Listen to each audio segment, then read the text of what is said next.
Oh,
papa le plus responsable. Amen, amen, amen, amen, alléluia. Amen, tu es le papa, tu es le papa le plus responsable. Amen, amen, alléluia. Amen, tu es le papa, tu es le papa le plus responsable. Amen, amen, amen, amen, alléluia. Amen, tu es le papa le plus responsable. Amen, amen, amen, alléluia. Donc vous faites de nos vous faites de nos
Dis à Dieu, parle-moi et dispose mon cœur.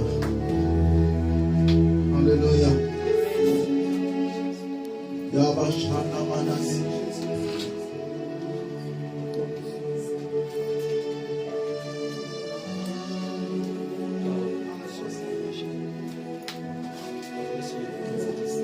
Alléluia. Dis à Dieu, dispose mon cœur. Ekalanda manikonda katimanise. Lunda kayaba senderi yababaka. Okolo monoseti. Indiri babakenda ni kalomo shadage. Aloko monosanda rabadike. Ukalaba shali moninenesa. Yandoro bodibias kenda kiyabrabiko. Okolo sakayaba. Enderi yamakolo masha. Inda kuyama. Inda ralebro sotori yamamage. Ala ushalama yendere baba. Okolondo dande seima kenda kali. Ula kalama shinde rebede brosaka. Yamari biyas kenda kulimanga. Okolobo sande ketimanase. Nous élèvons ton nom Jésus-Christ. Nous élèvons ton nom sur toutes choses. Nous élèvons ton nom dans nos vies, Jésus, le maître de temps et de circonstances, l'inégalable et le véritable Dieu, l'incomparable Seigneur, le roi des gloires, le maître de l'univers, le créateur des visibles et des invisibles. C'est encore toi, profondeur de la sagesse, d'avoir pour Seigneur et maître de plus que tout ce que l'existence pourrait nous proposer de bien. Alléluia. Est-ce qu'on peut chanter ces cantiques?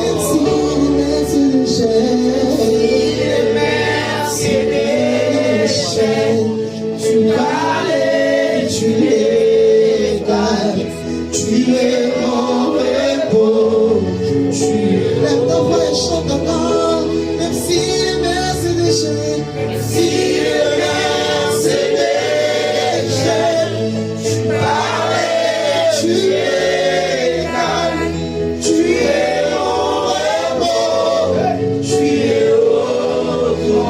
Encore une fois, même si le mer se déchaîne, si le mer se déchaîne, tu parlais, tu es calme, tu es mon repos, tu es au fond, tu es mon repos, tu es mon repos. Les décriés, les amours, fatigués, changés, tu es mon repos, tu es mon repos, le repos de l'âme, le repos des oreilles.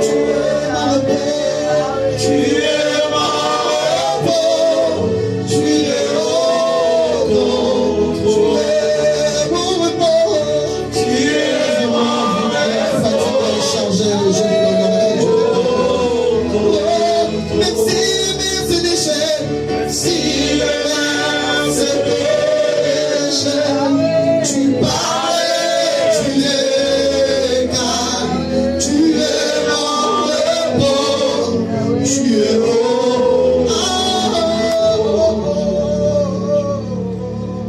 Tu es au contrôle de toutes choses car tu veilles sur tout. Veille sur ce moment et bénis ces instants. Nous t'acclamons, Seigneur Jésus.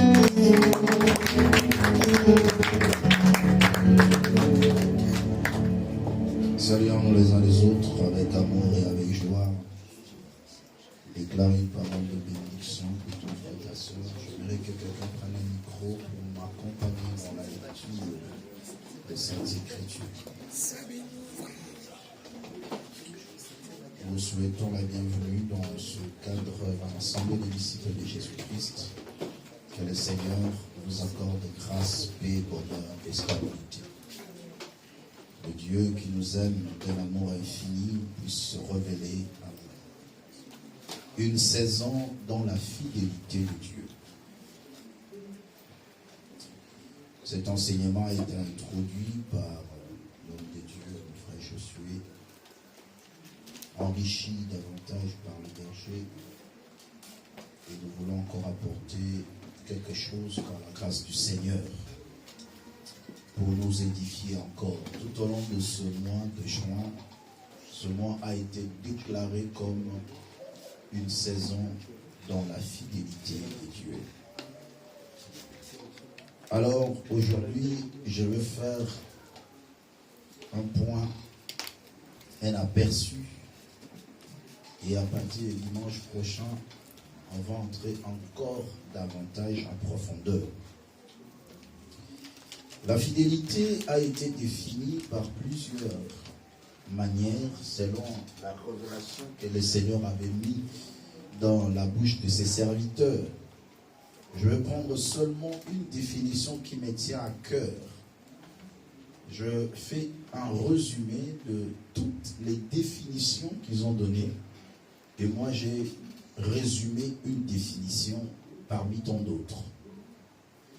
J'ai défini la fidélité comme étant l'expression de la constance de Dieu face à l'accomplissement de ses promesses. L'expression de la constance de Dieu face à l'accomplissement de ses promesses. Il y a deux éléments, suivez-moi très bien parce que j'entre directement en profondeur. Il y a deux éléments qui définissent la fidélité de Dieu. La première des choses, c'est la capacité d'être constant.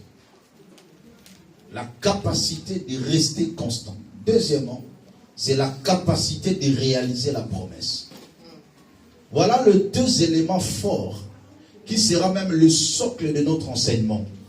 Celui que nous appelons un Dieu fidèle, c'est une personne ou c'est un être suprême qui reste constant et qui est capable de réaliser une promesse. C'est-à-dire, lorsqu'il te dit quelque chose aujourd'hui, il reste constant. Même après 10 ans, il dira la même chose.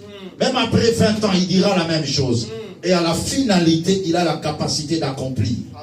On ne peut pas parler de la fidélité là où il n'y a pas une constance. Et on ne peut pas parler de la fidélité là où il n'y a pas un accomplissement. 1 Corinthiens chapitre 1er, le verset 9, on introduit. 1 Corinthiens chapitre 1, verset 9.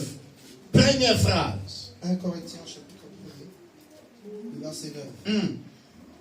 Dieu est fidèle. Point. Dieu est fidèle.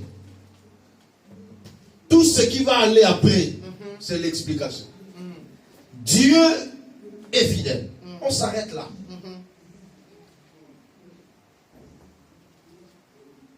Est-ce que quelqu'un peut dire encore Dieu est fidèle?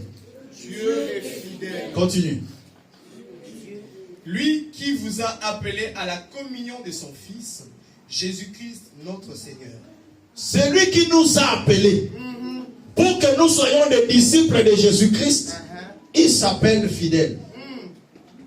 Il est un Dieu fidèle. Dans ton esprit, dans ta tête, dis à ton frère et à ta soeur qui est à côté de toi, Dieu est fidèle.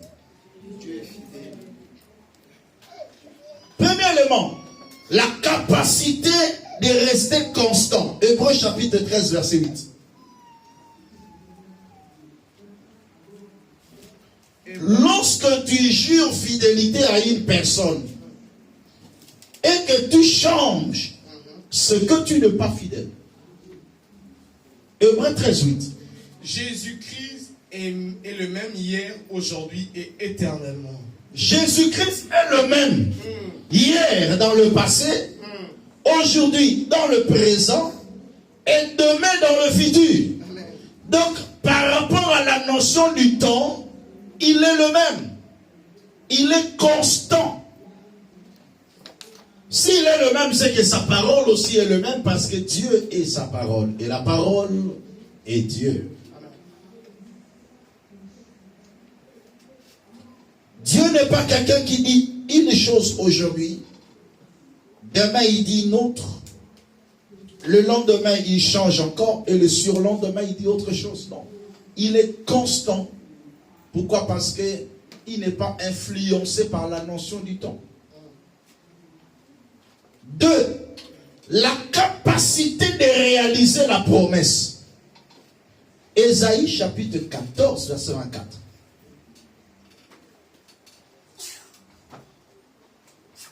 La capacité de réaliser une promesse donnée définit la qualité d'une personne qui est fidèle.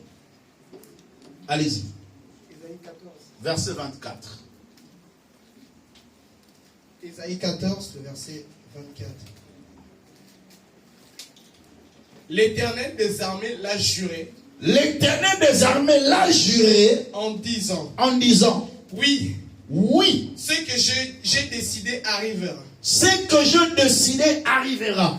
Ce que j'ai résolu s'accomplira. Ce que je résolu s'accomplira. Amen. Quelle assurance et quelle détermination. Il assure ses enfants en disant, ce que je décidais arrivera. L'Éternel Dieu est fidèle parce qu'il a la capacité de réaliser la promesse. Il dit, ce que je résolu, ça s'accomplira. Il n'y a pas de discussion. Et laisse-moi te dire, à chaque fois que l'Éternel jure, il met sa divinité en jeu. Parce que l'Éternel ne peut jurer que sur lui-même. Il a regardé Abraham. Il a fait la promesse à Abraham. La Bible déclare, l'Éternel n'a pas vu celui qui est supérieur à lui pour qu'il jure en son nom. Et il jura en son propre nom. La Bible déclare, l'Éternel a juré en lui-même en disant à Abraham, ce que je te dis s'accomplira. Amen. On reconnaît la fidélité, non pas seulement dans la promesse, mais aussi dans l'accomplissement. C'est là où maintenant nous devons apprendre une notion importante, la notion de la souveraineté de Dieu. Qui est un Dieu souverain? C'est un Dieu qui dirige tout, qui a tout. qui peut tout, qui gouverne tout, qui contrôle tout, et rien n'échappe à son contrôle. C'est dans sa souveraineté qu'il a la maîtrise de toutes choses tout autour de lui. Donc lorsqu'il donne la promesse, il a aussi la maîtrise de la chose. Okay. C'est là où il y a la différence entre l'homme et Dieu. L'homme, lorsqu'il promet, il y a deux choses. Soit il n'est pas encore disponible d'accomplir quelque chose, voilà pourquoi il promet. Ou soit il n'a pas encore la chose, voilà pourquoi il promet. Est-ce que quelqu'un est en train de comprendre? Ou tout simplement, il n'est pas encore capable de quelque chose, voilà pourquoi il promet. Mais c'est différent avec Dieu. Dieu, quand il promet, il a déjà la chose. Dieu, quand il... Je ne sais pas si vous comprenez. Dieu, quand il promet, il a déjà la capacité de faire la chose. Donc la promesse de Dieu n'est pas liée à une recherche. Mais la promesse de Dieu est liée à l'état d'âme de la personne. Lorsqu'une personne promet, la promesse est liée à lui. Mais quand Dieu promet, la promesse est liée au bénéficiaire. Okay. Cela veut dire quoi?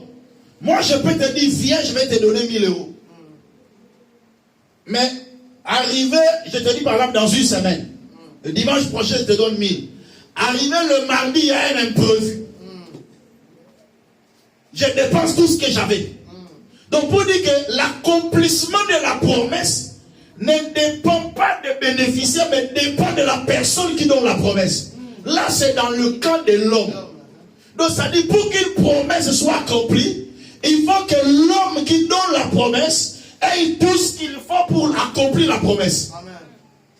Mais tandis que chez Dieu, quand il donne la promesse, lui n'a pas de problème. Parce qu'il a ce qu'il faut. Il peut faire ce qu'il a dit. Mais le problème maintenant, c'est le bénéficiaire. C'est par là que je vous ai dit, il est difficile pour un homme d'être fidèle. Mais il est facile pour Dieu d'être fidèle. Pourquoi? Parce que c'est lui-même qui a le contrôle de ce qu'il a dit. La promesse de Dieu ne précède pas l'accomplissement. Mais c'est l'accomplissement qui précède la promesse. Qu'est-ce que je veux dire? Dieu, avant de promettre, il a déjà la chose. Mais il donne le promesse. Il a déjà la chose. Il a l'accomplissement. Et il donne la promesse. On va le voir. Pourquoi Dieu prête serment selon Ésaïe 14, 24? L'Éternel l'a juré en disant, ce que j'ai décidé arrivera. Comment quelqu'un peut avoir une certitude pareille s'il n'a pas la chose? Ce que je résolu, ça s'accomplira. Quelle certitude? Et c'est ce que Sarah avait compris. Aujourd'hui, je vais vous donner le mystère de Sarah. Dis après moi le mystère de Sarah. Le mystère de Sarah. Hébreux chapitre 11, verset 11.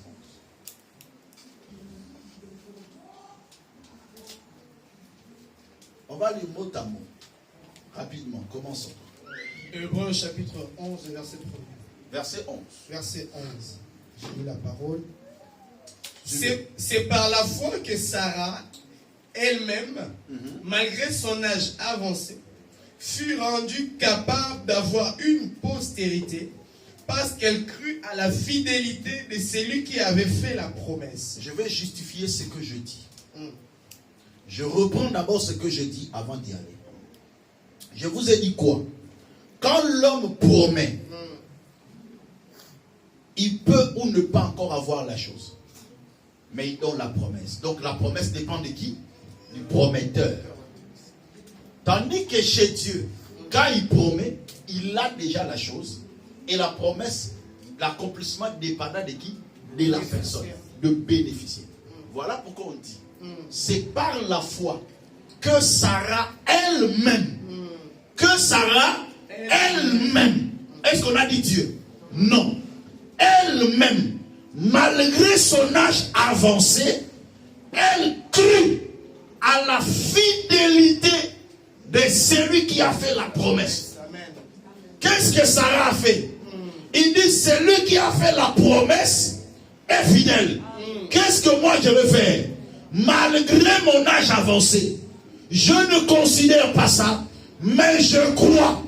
C'est quoi le mystère de Sarah par rapport à la réalité des hommes et au témoignage de l'esprit? Vous savez, Sarah, même quand il donnait Agar, il n'a pas renoncé à la foi, à la promesse de Dieu. Agar se disait, en attendant, mais en attendant, tout c'est l'ensemble. Elle n'a pas cessé de croire à ce que Dieu lui a dit.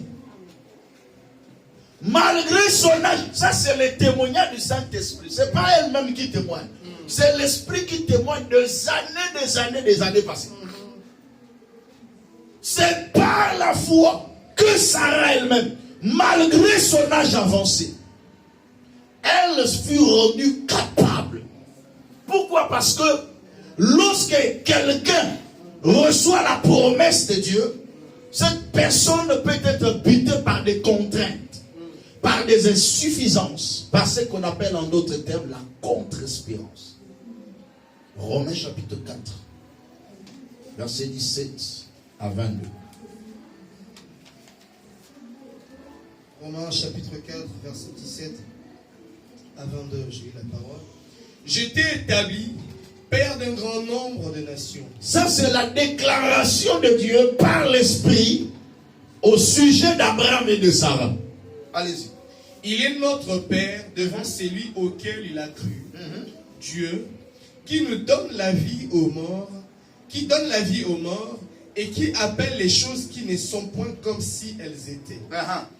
Espérant contre toute espérance. Espérant contre toute espérance. Il crut. En sorte qu'il devint père d'un grand nombre de nations. Selon ce qui lui avait été dit. Selon ce qui lui avait été dit. Telle sera ta postérité. Telle sera ta postérité. Mais ils étaient face à une contrainte qu'on appelle contre-espérance. Une contre-espérance, c'est une réalité devant laquelle l'homme ne peut plus espérer. Quelle était cette contre-espérance? Et, sans faiblir dans la foi, il ne considéra point que son corps était déjà usé. Ça, c'est le bénéficiaire de la promesse qui réagit ainsi face à la promesse. Il ne considéra point que son corps était déjà usé, puisqu'il avait près de 100 ans. Il était face à une contre-espérance. Le corps s'est détruit, se décompose par la vieillesse. La femme a atteint 90 ans. Doublure même de la ménopause. Oui, il n'y a plus d'ovules dans les ovaires. Point d'espoir pour elle pour avoir d'enfants. Et c'est ce qu'on appelle une contre-espérance. Un ventre qui devient sec. Mais Dieu continue à dire, de vous sortira une multitude de nations. Je t'ai établi père d'un grand nombre de nations. Mais un père d'un grand nombre de nations se retrouve stérile. L'âge avance. La ménopause s'installe. Dieu continue toujours à promettre. Malgré leur retard, la Bible déclare, ils ont cru. Face à une contre-espérance, ils ont posé leur espoir. Tout simplement pourquoi? Parce qu'ils avaient la maîtrise de la notion de la fidélité de Dieu. Amen. Continue pour terminer. Puisqu'il avait près de 100 ans et que Sarah n'était plus en état d'avoir des enfants. Il ne douta point par incrédulité. Ça j'aime. Il ne douta point par incrédulité. Parce que lorsque quelqu'un reçoit la promesse et qui n'a pas encore vu l'accomplissement de la promesse, il est susceptible d'être visité par l'incrédulité. Suivez très bien. C'est quoi l'incrédulité? L'incrédulité est différente de l'ignorance. Un ignorant, c'est une personne qui n'a pas la connaissance de la chose. Mais tandis qu'un incrédule, c'est une personne qui a la connaissance de la chose, mais parce qu'il ne le voit pas, il commence à douter de la chose. Il ne croit plus à ce qu'il connaît. Il devient crédible. Et un incrédule est plus dangereux qu'un ignorant. Vaut mieux un ignorant qu'un incrédule. La Bible déclare, ils ne doutaient point par incrédulité, parce qu'ils avaient la promesse. Ils n'ont pas laissé la place à l'incrédulité, parce qu'ils crurent à celui qui a fait la promesse. Il se dit non, même si le corps se détruit, mais celui qui a fait la promesse est fidèle. Voilà pourquoi, face à toute fidélité, se cachent des obstacles. Le temps et les circonstances. Et c'est comme ça qu'on peut définir que cette personne est fidèle. Deux choses, le temps et les circonstances. Et pourquoi je dis que c'est difficile pour que l'homme soit fidèle?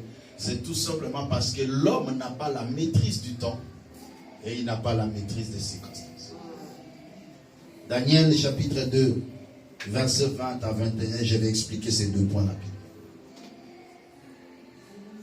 Daniel chapitre 2, versets 20 à 21. Que dit les Saintes Écritures? Daniel chapitre 2, le verset 20 à 21. Allez-y. Daniel prit la parole et dit, béni soit le nom de Dieu, d'éternité en éternité. À lui appartiennent la sagesse et la force. Verset 21. C'est lui qui change les temps et les circonstances. C'est lui qui change le temps et les circonstances. On parle de Dieu qui a la capacité de changer le temps. Il a la capacité de changer les circonstances. Donc, il en a la maîtrise. Pourquoi le temps est un obstacle à la fidélité? C'est tout simplement parce que toute promesse est liée à un temps. Même si on ne donne pas le temps. Je reprends. Toute promesse est liée à un temps, même si on ne définit pas le temps. Depuis que tu m'as promis, tu ne donnes rien. Mais je ne t'ai pas dit le temps. Mais ça dure. Mais je ne t'ai pas dit le temps.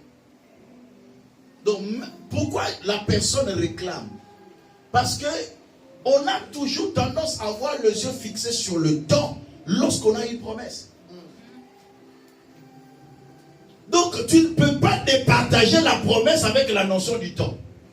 Tu ne peux pas départager la promesse avec la notion des circonstances.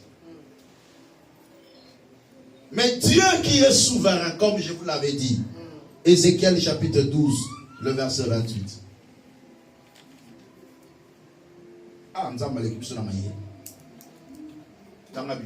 Ézéchiel chapitre 12, verset 28. Allez-y.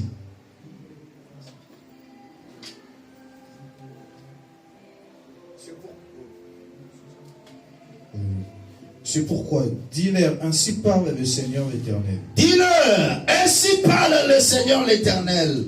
Il n'y aura plus de délai dans l'accomplissement de mes paroles. Il n'y aura plus de temps, il n'y aura plus de délai dans l'accomplissement de mes paroles. La parole que je prononcerai s'accomplira, dit le Seigneur l'Éternel. Mais ce que vous allez retenir là, la parole que je prononcerai s'accomplira. Quand il enlève la notion du temps. Tu sais pourquoi? C'est quand tu montes un peu au verset 26 que tu sauras. Verset 26. Allez-y. Pourquoi Dieu s'est décidé ainsi? Écoutez. La parole de l'Éternel me fut adressée en ces mots. Fils de l'homme, Fils de l'homme, voici la maison d'Israël. voici la maison d'Israël. Les visions qu'il a ne sont pas près de s'accomplir. La maison d'Israël dit quoi? Les visions qu'il a ne sont pas près de s'accomplir. Qu'est-ce qu'ils disent encore? Il prophétise pour des temps éloignés. Quand Dieu prophétise, c'est seulement pour des temps éloignés. C'est ainsi maintenant parle l'Éternel en disant, il n'y aura plus de délai en ce qui concerne mes paroles. Ce que vous allez retenir, tout ce que moi je dis, s'accomplira. Point barre. Mais maintenant, il y a une chose. Il y a une question que je pose à Dieu. Mais Seigneur, lorsque vous dites qu'il n'y aura pas de délai, mais si s'écoule quand même beaucoup de temps, qu'est-ce qui va arriver? J'ai besoin de jouir de l'accomplissement maintenant. C'est ce que le Seigneur me répond dans Joël 2, verset 25. Joël chapitre 2, le verset 25. Je vous remplacerai les années qu'ont dévoré les sauterelles, le Gélec, le Asile et le Gazam, ma grande armée que j'avais envoyée contre vous. Je vous remplacerai les années qu'ont dévoré les sauterelles. En ce qui concerne la notion du temps, Dieu enlève la notion du temps. Mais si sa prophétie prend du temps, il a la capacité de remplacer le temps de douleur. Qu'il plaise à Dieu de te remplacer tout le temps que tu as passé dans la souffrance. Que Dieu te remplace le temps que tu as passé dans le malheur. Oh, que par rapport à la notion du temps, lorsque Dieu dit qu'il remplace, c'est qu'il prolonge. Parce qu'on ne peut pas rattraper le temps qui a été passé, mais on doit l'ajouter. Je déclare et je prophétise que sur le temps de tes douleurs, le temps de ta souffrance, que Dieu prolonge ton existence sur la terre, afin que tu jouisses la joie de Dieu, la bénédiction de Dieu, la faveur de Dieu. Voilà pourquoi David dit, Seigneur, réjouis-nous autant d'années de nos malheurs. Si j'ai passé 10 ans de malheur, ajoute-moi encore 10 ans où je serai dans le bonheur et dans la joie. Voilà pourquoi Israël, après avoir fait 40 ans dans le désert, ils sont entrés en Canaan, ils ont fait 40 ans de repos. Il n'y avait ni bruit de guerre, ni famine, ni pauvreté, mais ils mangeaient à leur satiété. Dieu a la maîtrise du temps. Voilà pourquoi il est fidèle. Amen. Parce que même si tu dis que le temps passe, il a la capacité de le remplacer. Et en remplaçant, il prolonge. Je déclare une longévité sur ta vie. Amen. Donc je dis, je déclare une longévité sur ta vie. Amen. Que tu vives longtemps parce que tu as souffert beaucoup. Amen. Que tu vives longtemps mais dans le bonheur. Amen. Que tu vives longtemps mais dans la joie. Amen. Que tu vives longtemps mais dans la fécondité. Amen. Dieu enlève la notion du temps. Et même si le temps passe, il a la capacité de le remplacer. Deuxième élément, les circonstances. Les circonstances constituent un élément important aussi qui peut définir ou contraindre la fidélité. Suivez-moi bien. Il est toujours... Parce que lorsque je donne ces choses, c'est pour que toi tu comprennes la notion de la fidélité de Dieu et comment tu agis. Il est toujours important de comprendre que lorsque je reçois une promesse aujourd'hui, cette promesse, avant son accomplissement, fait au moins un parcours. Et avant l'accomplissement de la promesse, il est important de saisir la décalage entre le temps de la réception et le temps de l'accomplissement, qui est un moment de circonstance. C'est-à-dire, je reçois la prophétie, mais ma circonstance reste la même. Ça peut même s'empirer pendant ce temps-là. Quelqu'un comprend? Très bien. Ici, je donne un exemple. Ici, je suis pauvre. Dieu me dit, tu seras riche. C'est une promesse. Mais là, je suis encore pauvre. Je fais un parcours dans la pauvreté en attendant l'accomplissement de la promesse. Mais dans ce parcours, il peut arriver que cette pauvreté s'empire davantage. Mais parce que moi je crus à celui qui m'a dit que tu seras riche, tout ce que je rencontre dans le parcours ne doit pas m'influencer Parce que tout ce que je rencontre aussi dans mon parcours n'influence pas la prophétie. Amen. Je déclare et je prophétise. Amen. Les circonstances de ta vie n'annulent pas la prophétie que tu as reçue de Dieu. Tout ce que tu es en train de rencontrer, ça fait partir le temps qui précède l'accomplissement. Mais toi, ton problème, vois de loin, saisis ce que Dieu t'a dit et continue la marche. Amen. Et c'est ça le monde de la foi. La foi, c'est voir la fin et commencer un parcours. La foi, c'est voir la fin, l'accomplissement. Je me vois déjà dans l'accomplissement. Voilà pourquoi même si je suis malade maintenant, Dieu me dit, tu seras guéri. Je me vois déjà à la fin. Mais là, je fais un parcours. Même si je vois que ça s'aggrave, je suis guéri. Dieu m'a dit, je serai guéri. Donc même si ici, ça s'empire encore, je ne mourrai pas. Dieu m'a dit, tu seras guéri. Moi, je vois la guérison. C'est ça le monde de la foi. Mais quand quelqu'un ne connaît pas la notion de la fidélité de Dieu, au milieu du parcours, il fait lâcher prise. Et c'est ce que je vous ai dit, que là où l'incrédulité s'installe, je ne vois pas ce que Dieu a dit. Mais qu'est-ce qui me pousse à croire que ce que Dieu a dit ne va pas s'accomplir? Voilà pourquoi il faut comprendre qu'il y a encore de l'espérance pour tous ceux qui vivent. Amen. Aussi longtemps que Dieu n'a pas ôté le souffle en toi, la promesse est là. Amen. Alléluia. Amen. Voilà pourquoi Habakkuk dit, écris cette prophétie. Grave-la sur les tables. Lis-la couramment. Ça dit, ne l'oublie pas. Même si tu vois les choses traîner, n'oublie pas la prophétie. Relis-le. Ce que Dieu t'a dit, ne l'oublie pas. Ce que Dieu t'a dit, ne jette pas ça dans les oubliettes. Lis-la couramment. Car c'est une prophétie dont le temps est fixé. Mais tu ne connais pas le temps parce que Dieu a enlevé la notion du temps. Mais qu'est-ce qu'il te dit? Elle marche vers son terme. Car la prophétie est évolutive et non stagnante. De la même manière que la prophétie évolue, toi aussi fais quoi? Évolue. Mais pourquoi tu t'arrêtes pendant que la prophétie marche? La vérité, elle marche vers son terme. Elle ne mentira pas. Car celui qui a promis est fidèle. Elle s'accomplira. Elle s'accomplira certainement. Ce n'est pas un homme qui t'a dit. Non, tu pourras te désespérer si c'était un homme. Mais parce que c'est Dieu, tu ne peux pas désespérer. La prophétie marche. Dis à ton frère, la prophétie fait quoi? Encore dis-moi que la prophétie fait quoi? La prophétie ne stagne pas. La prophétie évolue. La prophétie marche.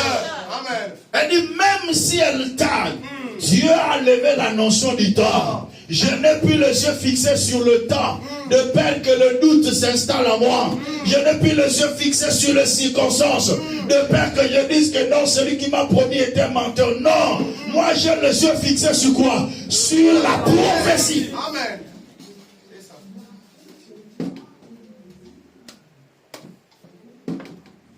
Mais quel est l'élément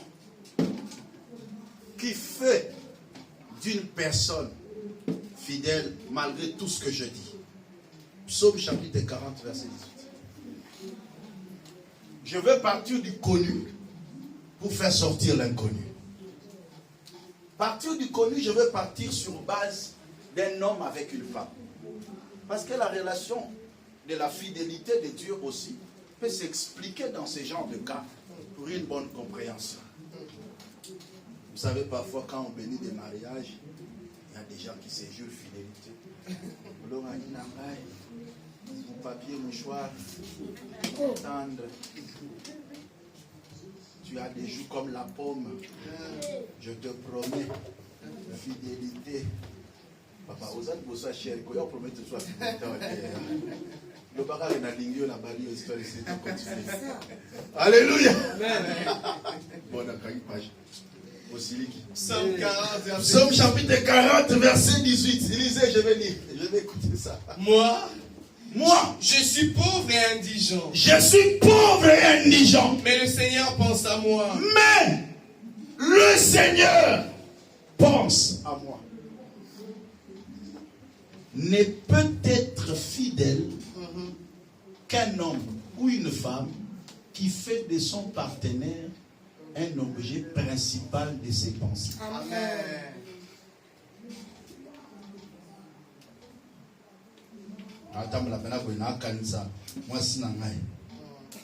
Quand il place moi, moi, il moi, c'est un sous.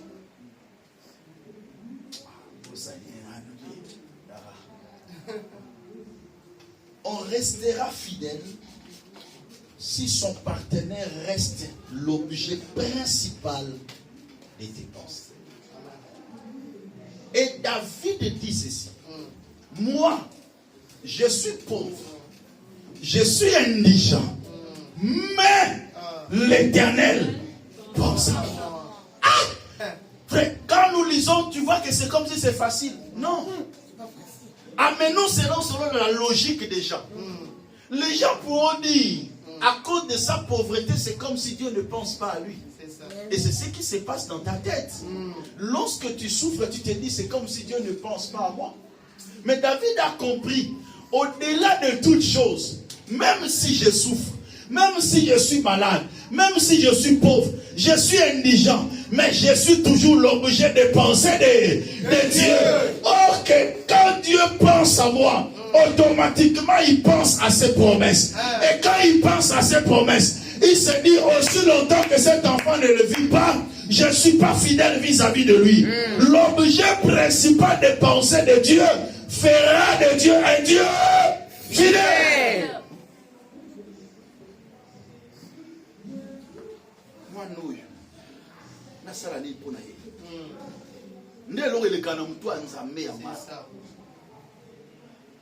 Siko ngana zara fier na kote wana. Tula nini? Siko ba muta mukyo bwa yotambola na nzela. Mena oyeba ke likolo na ngai e ana nzambe moko mokele ya likolo na se aobanza ngai.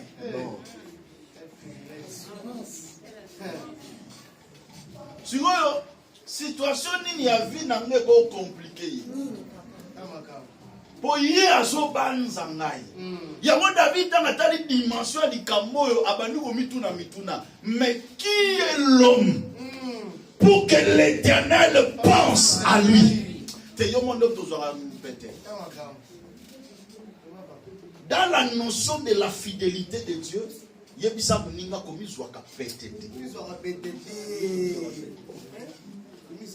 Komizwaka mutu pambate. Même Madame Président Macron a l'okanisa yote. Mais Nzambe a okanisa. Amen. Nazotambola na sena moi, mais un grand Dieu pense à moi. David dit, je suis pauvre certes, je suis indigent, mais ma consolation, l'Éternel pense à moi. Et aussi longtemps qu'il pense à moi, il sera fidèle à mon égard.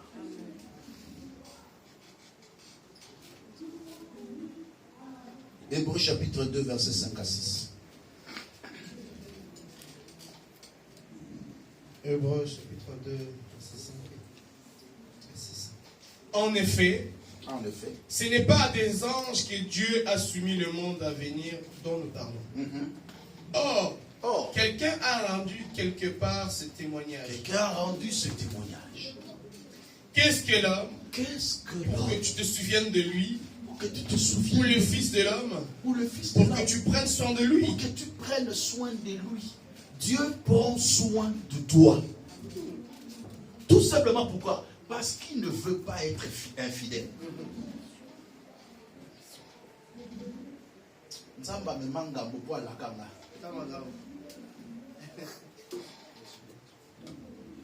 Nabandeli.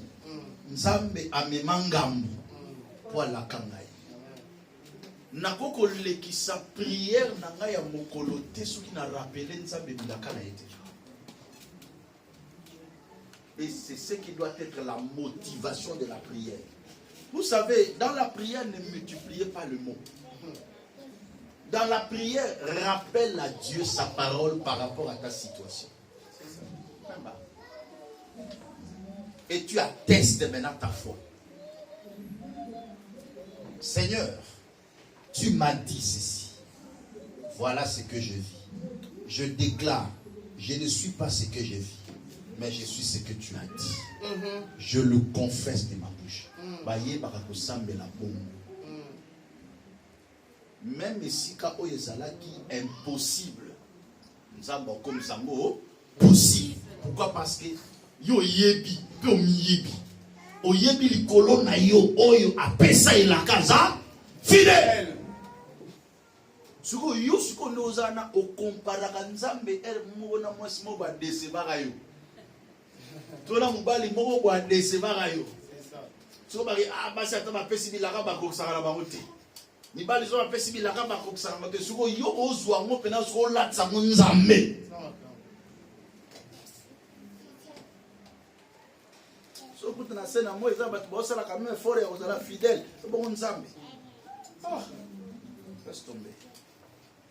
Il y a 3 socles dans la fidélité. Il y a la confiance, la parole et la promesse. Les 3 socles de la fidélité. Je vais lire quelques versets rapidement avec mes frères. Le berger prend Hébreux 1:3. Le frère José prend 2 Corinthiens 1:20, rapidement. Hébreux 1:3, 2 Corinthiens 1:20. Hébreux 1:3, j'ai lu la parole.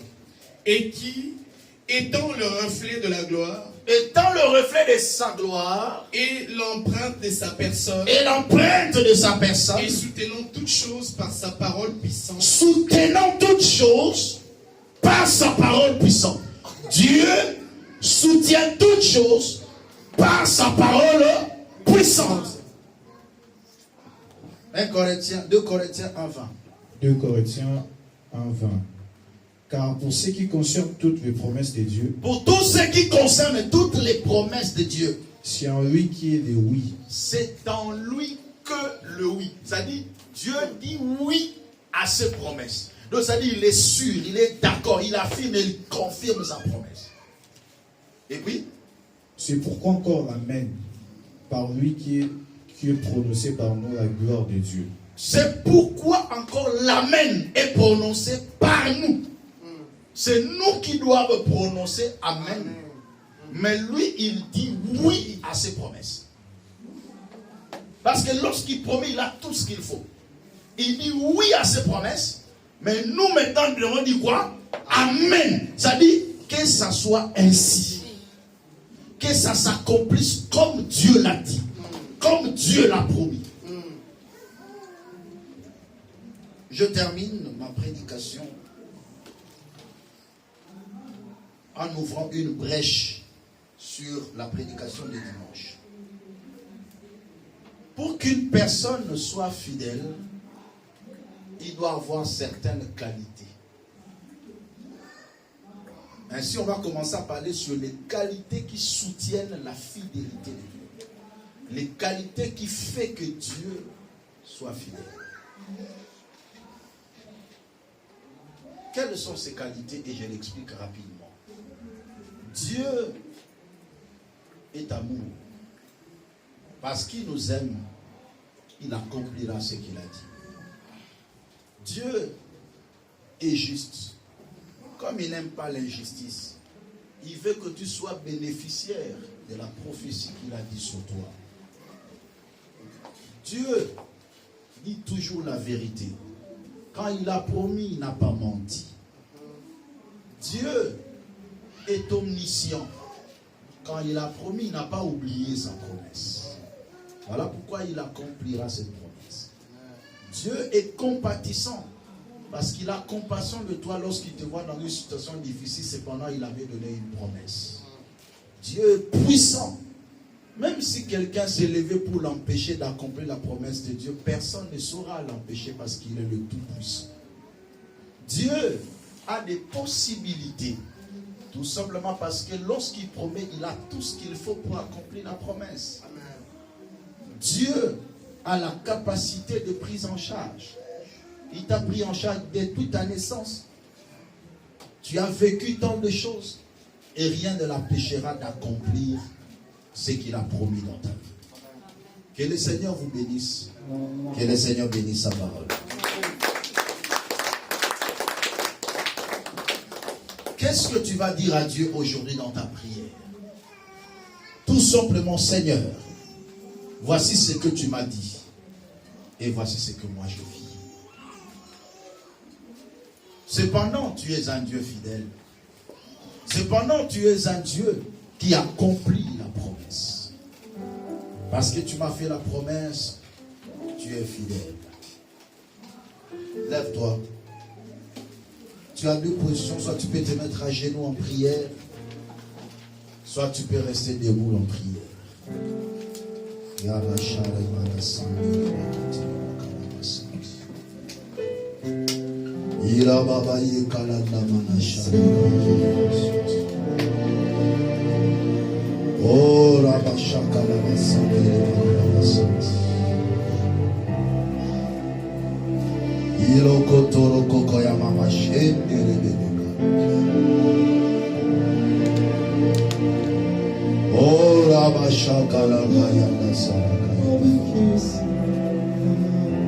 Dis à Dieu merci pour cette parole que tu as écoutée. Rendez gloire à l'Éternel. Prions au nom de Jésus-Christ. Alléluia.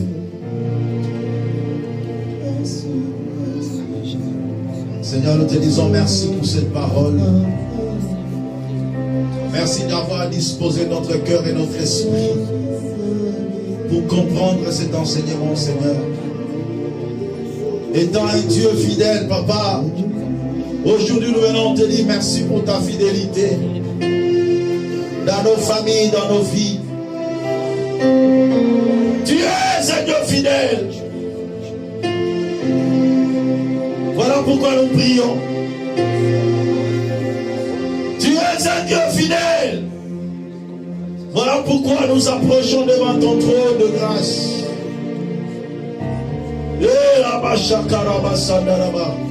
Commence à prier, bien-aimé, commence à rappeler à Dieu ce que Dieu t'a dit. Commence à rappeler à Dieu, ne reste pas silencieux dans la prière. Dis à Dieu, je reconnais que tu ne mens pas.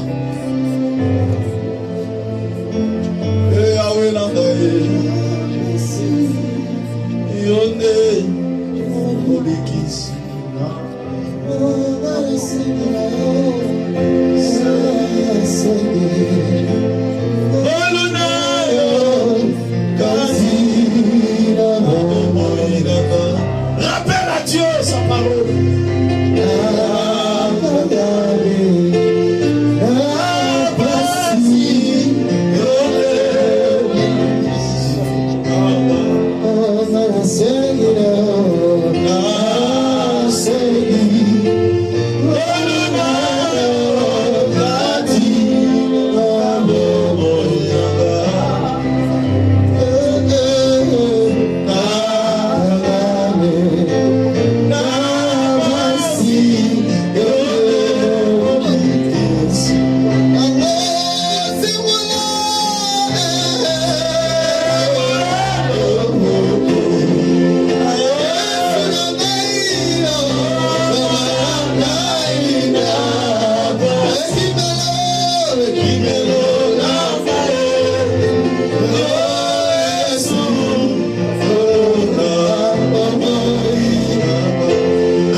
repentir.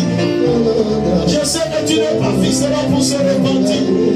Mais aujourd'hui, Seigneur, je ne vis pas encore ce que tu m'as dit. Je ne vis pas encore, je n'ai pas encore touché à toutes les promesses que tu m'as faites. Voilà pourquoi, Seigneur, je viens devant toi, oh Dieu, afin que tu accomplisses de merveilles dans ma vie. Je viens m'approcher dans ta présence, Seigneur. C'est toi qui es mon refuge. C'est toi qui es ma forteresse. C'est toi qui es mon sauveur. Et bien dit, c'est toi qui es mon aide. Yahweh, tu m'as dit, voici C'est toi qui me sauve, prospérera. il montera, il s'élèvera, il sera très placé. Je crois cette parole, Seigneur. Je crois que tu ne mens pas, Seigneur mon Dieu. Le soutien de mon âme, je veux soutien de toi, Seigneur mon Dieu. Pense à moi ce matin. Accorde-moi dans ma vie. Pense à moi ce Accorde-moi ta matin. grâce. Accorde-moi ta Pense à force. moi ce matin. Je désire voir ta gloire. Pense à moi ce Je matin. désire contempler ta gloire, Seigneur. Pense à moi, papa. Le Dieu de toute suffisance. Bénis à moi, Le Yahweh. Dieu redoutable. Le Dieu Bénis à redoutable. moi, ton Alléluia. Le Dieu redoutable. Le Dieu merveilleux. Et le Dieu qui fait la charge. Père, oublié